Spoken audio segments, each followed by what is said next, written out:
Hello, good morning everyone and welcome to this channel. तो आज की इस वीडियो में बात करेंगे एक स्मॉल कैप कंपनी के बारे में जिनके रिजल्ट Q1 फाइनेंशियल ईयर 26 के आ गए हैं। और ये एक जो कंपनी है वो FMCG में काइंड ऑफ ब्रीवरेजेस में काम करने वाली कंपनी है। एक कॉफ़ी मेकिंग कंपनी है जिसका मार्केट कैप बहुत ही छोटा है और जिसकी ग्रोथ जो है वो बहुत ही अच्छी देखी गई है। मैं बात कर रहा हूँ विंटेज कॉफ़ी की। तो विंटेज कॉफ़ी जो एक कंपनी है जो बेसिकली कॉफ़ी पाउडर बनाती है, कॉफ़ी बनाती है और वो सारे दुनिया में उसका एक्सपोर्ट करती है। उनके सैचेस और टीन्स जिसमें कॉफ़ी भर भर के वो सारे दुनिया में कॉफ़ी स्प्रेड करती है। तो बेसिकली ये कंपनी लेने का एक ही पॉइंट ऑफ व्यू है, there is no buy and sell recommendations.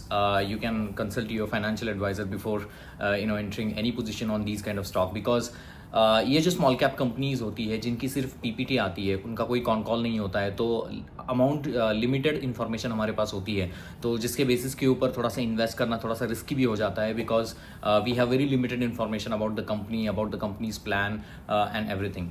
तो वापस आते हैं बिजनेस मॉडल के ऊपर। हम इस वीडियो में पहले एक बिजनेस मॉडल को समझेंगे कि विंटेज कॉफ़ी करती क्या है, धंधा कैसे चलाती है, उनके लास्ट फाइनेंशियल ईयर के रिजल्ट्स कैसे थे, Q1 के रिजल्ट्स कैसे थे और आने वाले समय में वो किस तरीके का प्रदर्शन करना चाहती है और कंपनी किस दिशा में आगे बढ़ रही है। और लास्ट में देखेंगे उसका वैल्यूएशन पार्ट कि कंपनी कितनी वैल्यूड है आज के मार्केट कैप के ऊपर और आज के जो परफॉर्मेंसेस है सेल्स और प्रॉफिट के, तो उसको समझने की कोशिश करेंगे।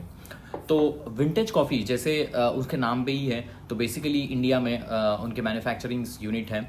तो हैदराबाद से शुरू हुई थी ये कंपनी और ये पूरे इंडिया में और आउटसाइड ऑफ इंडिया में कॉफ़ी बेचने का काम करती है। तो basically spray dried coffee agglomerated process आपको पता होगा, जिसके थ्रू उनका चिकोरी करके एक प्लांट होता है जिसको प्रोसेस करके जिसका बीन्स वो निकालते हैं और ड्राई पाउडर वो बनाते हैं और जिसके हिसाब से वो अपने कॉफ़ी के सैचेस बनाता है, टीन्स बनाता है, 25 ग्राम का हो, 100 ग्राम का हो, और उस तरीके से अपने पूरे वर्ल्ड में उसको कॉफ़ी को बेचता है। इनका बहुत सारा जो धंधा आता है वो आउटसाइड ऑफ द इंडिया से आता है। इंडिया में कुछ 13-14% से ही इंडिया में कॉफ़ी उनका बिकता है, लेकिन बहुत ज़्यादा जो बिज़नेस है वो एक्सपोर्ट ओरिएंटेड है। वो तो नॉर्मल सी बात है क्योंकि कॉफ़ी का कंजम्पशन जो है वो जो यूरोपियन और US मार्केट में बहुत ज़्यादा होता है, क्योंकि वहाँ का एनवायरनमेंट और वहाँ का जो लाइफस्टाइल है जहाँ पर कॉफ़ी का कंजम्पशन बहुत ज़्यादा है।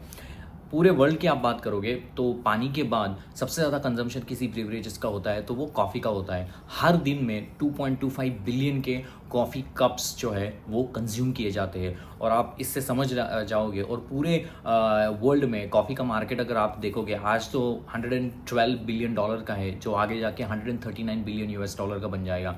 तो मतलब इसमें जो 14-15% की कैगर की ग्रोथ है कॉफ़ी में, आप अगर देखोगे कि इंडिया में भी कॉफ़ी का कल्चर बढ़ रहा है, जो जेनजीज हैं, जो नए लोग अभी आ रहे हैं जिनके पास अभी पर कैपिटा इनकम जहाँ पर बढ़ रहा है, और आपने देखा होगा कि कॉफ़ी का कल्चर बहुत तेज़ी से बढ़ रहा है। जो नए जो लोग हैं वो चाय के अलावा कॉफ़ी प्रेफर करते हैं and that has become kind of culture in India also in the our economies and our concern population.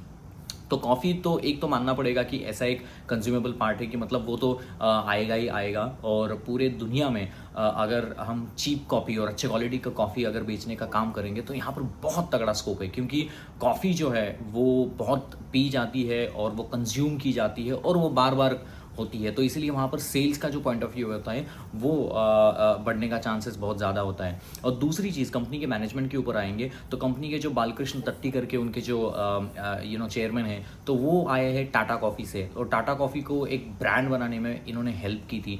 तो मैनेजमेंट का भी तगड़ा एक्सपीरियंस है जो इस कंपनी को चला रहा है। ऐसा नहीं है कि कोई दूसरे फील्ड से आया हुआ बंदा है। So he comes from the coffee background and doing some marvellous work in the vintage coffee as well. छोटे मार्केट कैप की कंपनी है लेकिन इसको ट्रैक करना पड़ेगा। मैंने अपने बहुत सारी वीडियोस में बताया है कि कोई भी कंपनी को अगर आपने रिजल्ट्स अच्छे लेके आया तो वहाँ पर आपने पैसा डाल दिया और आप पैसे को भूल गए, ऐसा नहीं होना चाहिए। आपने उनको कॉन कॉल पढ़ना चाहिए, पीपीटी पढ़नी चाहिए, आपने उनको एनालिसिस करना चाहिए कंपनी क्या करने जा रही है, कैसे उनके आगे वाले प्लान है, तभी जाके मार्केट उसको वैल्यूड उस तरीके से करता है। तो विंटेज कॉफ़ी का अगर मैं बात करूँ तो सबसे इंपॉर्टेंट बात आती है उनका कैपेसिटी यूटिलाइजेशन, क्योंकि कॉफ़ी बनाने के लिए उनको अपना कैपेक्स बढ़ाना पड़ेगा। तो कॉफ़ी का एक जो नॉर्म है कि मिलियन टन पर एनम, मतलब कितना कॉफ़ी वो अपने प्लांट में वो बनाता है। तो लास्ट फाइनेंशियल ईयर में 4,500 मिलियन टन पर एनम उनका कैपेसिटी था, और उनका ये कहना था कि वो जो कैपेसिटी वो 100% फुल हो गया था इस फिजिकल ईयर में। मतलब मुझे लगता है कि 27 जनवरी को 2025 में उन्होंने extra 2000 million ton per annum का एक नया कैपेसिटी उसमें ऐड किया है, और जिसके थ्रू अभी टोटल कैपेसिटी एडिशन उनका हो गया 6500 मिलियन टर्स पर एनम। और वो जो कैपेसिटी एडिशन है वो सजेस्ट करता है कि कंपनी के ग्रोथ के नंबर में। थोड़ा हम सेल्स के नंबर के ऊपर आते हैं। लास्ट फाइनेंशियल ईयर में आपने देखा होगा सेल्स बढ़ा है 249% से, ऑपरेटिंग प्रॉफिट बढ़ा है 250% से, और नेट पैट बढ़ा है 359% से। तो आपने देखा होगा कि कंपनी जो है वो 100-200% से कंसिस्टेंटली ग्रो करती आ रही है, और कंपनी का जो परफॉर्मेंसेस है मतलब वो अपनी सेल्स को डबल किए जा रहा है, और कंपनी हर एक क्वार्टर में बेहतर परफॉर्मेंसेस की जा रही है। आपने देखा होगा कि वो जो कैपेसिटी उन्होंने की है 4500 million metric ton per annum, वो जो आंकड़ा है वो 100% कैपेसिटी यूटिलाइजेशन होता है। ये आंकड़े क्यों इंपॉर्टेंट होते हैं आपको समझना पड़ेगा कि कंपनी का कोई कॉल नहीं होता है। तो आपको एक थोड़ी सी बात समझनी पड़ेगी कि अगर कंपनी 100-200% से ग्रो होना चाहती है तो वो ग्रो कैसे होगी, उसके लिए कैपेसिटी अब उनके पास होनी चाहिए वो कॉफ़ी देने के लिए कस्टमर्स को। तो अगर वो नई कैपेसिटी ला रहा है तो इसका मतलब ये है कि वहाँ पर मोर चांस है कि वो कंपनी ग्रो उस तरीके से कर पाएगी। अगर उन्होंने नई कैपेसिटी ऐड नहीं की तो वो कहाँ से वो ग्रोथ लेके आएगी। तो जैसे मैंने कहा कि लास्ट फाइनेंशियल ईयर में 4500 मिलियन मेट्रिक टन पर का जो उनका आंकड़ा था वो 100% कैपेसिटी यूटिलाइजेशन हो गया था। 2500 मिलियन मेट्रिक टन का जो आंकड़ा है वो 2000 का मान लो कि इस फाइनेंशियल ईयर से उन्होंने स्टार्ट किया है, तो उसका बेनिफिट उनको इस साल मिलेगा। और कंपनी कह रही है कि 2027 के स्टार्टिंग से they are adding another line of 4500 million ton per annum. तो और ज़्यादा कैपेसिटी एडिशन अगले फाइनेंशियल ईयर में वो ऐड करने की बात सोच रहा है। तो आपको क्लियरली विजिबल है कि कंपनी जो काम कर रही है उसके लिए कैपेसिटी भी अच्छी तरीके से ऐड कर रही है, उसका मैनेजमेंट भी अच्छा है, उसके सेल्स के नंबर्स भी अच्छे हैं। अब थोड़ा सा आते हैं हम फाइनेंशियल ईयर 26, मतलब ये जो Q1 का निकला है नंबर, तो वहाँ पर 130% की ग्रोथ है।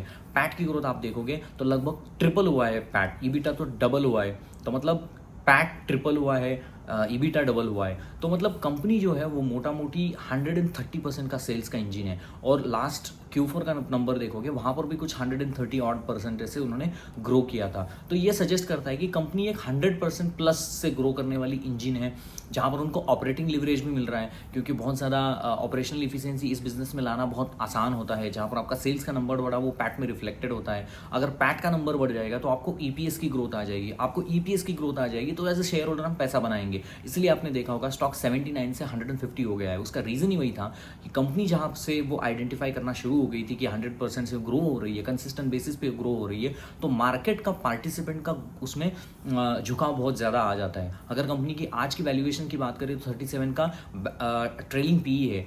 अगर मान लो ये कंपनी पूरे फाइनेंशियल ईयर इस साल में 6000 करोड़ मार्केट का 6000 करोड़ का धंधा वो करती है, और अगर उनके पैट मार्जिन देखोगे 12-13% पैट मार्जिन से वो कंपनी ग्रो करती है, ईबिटा मार्जिन भी उनका एक्सपांड होता है। तो मैं मोटा मोटी वैल्यूएशन की बात करूँ तो मैं हर चीज़ को आपको बताता हूँ कि फॉरवर्ड PE का फॉर्मूला है, forward PE is equal to आज का जो मार्केट कैप है डिवाइडेड बाय अगले साल का जो पैट वो करेगी। आप पैट कैसे निकालोगे, तो पैट मार्जिन से निकालोगे, तो कुछ 10-12% का वो पैट वो करने की बात करती है। तो 6000 करोड़ आज का मार्केट कैप, 2000 करोड़ आज का मार्केट कैप है, और डिवाइडेड बाय अगर आप मोटा मोटी कैलकुलेट करोगे पैट मार्जिन 10-12% का, वो पैट मार्जिन कैसे आता है, कंपनी ने लास्ट फाइनेंशियल ईयर में जो पैट मार्जिन किया है आप मोटा मोटी पकड़ लो कि इस फाइनेंशियल ईयर में भी वो 10-12% का पैट मार्जिन करेंगे। पैट मार्जिन क्या होता है कि आपका अगर मान लो कि सेल्स के परसेंटेवली आपका पैट कितना है वो एक आंकड़ा होता है। मान लो कि कंपनी का जो लास्ट ईयर का पैट है, समझ लो कि इस ईयर में वो डबल भी करती है। लास्ट ईयर को 40 करोड़ का पैट किया था, मान लो कि इस कंपनी